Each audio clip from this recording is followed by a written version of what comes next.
ಅವರನ್ನು D K she ಅವರು ಇವ್ರನ್ನ ಕನ್ವಿನ್ಸ್ ಮಾಡ್ತಾರೆ, ಯಾರು ಕನ್ವಿನ್ಸ್ ಮಾಡ್ಬೋದು ಅನ್ನೋದನ್ನು ಎಲ್ಲರೂ ಕಾದು ನೋಡ್ಬೇಕಾಗ್ಯದ. ಎಲ್ಲರೂ ಕುತೂಹಲ ಅದ, ಅದರಲ್ಲೂ ಬಿ ಜೆ ಪಿಗಿಂತ ಭಾಳ ಕುತೂಹಲ ಅದ.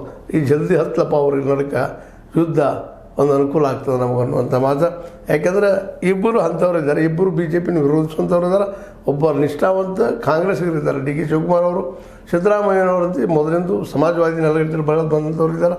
ಅವ್ರಿಗೂ ಬಿ ಜೆ ಪಿ ಅವಕಾಶ ಮಾಡಿ ಕೊಡಬಾರದು ಅನ್ನೋ ವೃತ್ತಿ ಅದ. ಹೀಗಾಗಿ ಬಿ ಜೆ ಪಿಗೆ ಏನು ಬೇಕಾಗಿದ್ರೆ ಇವರಿಬ್ಬರು ನಡಕ್ಕೆ ಚಿಕ್ಕಾಡಿಸೋದಾಗಲಿ, ಅದು ದೊಡ್ಡದಾಗಲಿ, ಅದರಿಂದ ನಮಗೆ ಮುಂಬರೋ ದಿನದಲ್ಲಿ ಅನುಕೂಲ ಆಗಿರೋದು ಅವ್ರಿಗೂ ಅದ. ಒಟ್ಟಿನಲ್ಲೇ ಇವೆಲ್ಲ ಬೆಳವಣಿಗೆಗಳು ಒಂದು ರೀತಿಯಿಂದ ಬಿ ಜೆ ಪಿಗೆ ಅನುಕೂಲ ಆಗುವಂಥ ಸಾಧ್ಯತೆಗಳಿದ್ದಾವೆ. ಆದರೂ ಇಲ್ಲಿ ಸಿದ್ದರಾಮಯ್ಯಗೂ ಗೊತ್ತದ, ನಮ್ಮ ಡಿ ಕೆ ಶಿ ಅವ್ರಿಗೂ ಗೊತ್ತದ. ಇಬ್ಬರು ಬುದ್ಧಿವಂತರಿದ್ದಾರೆ, ಪ್ರಜ್ಞಾವಂತರಿದ್ದಾರೆ.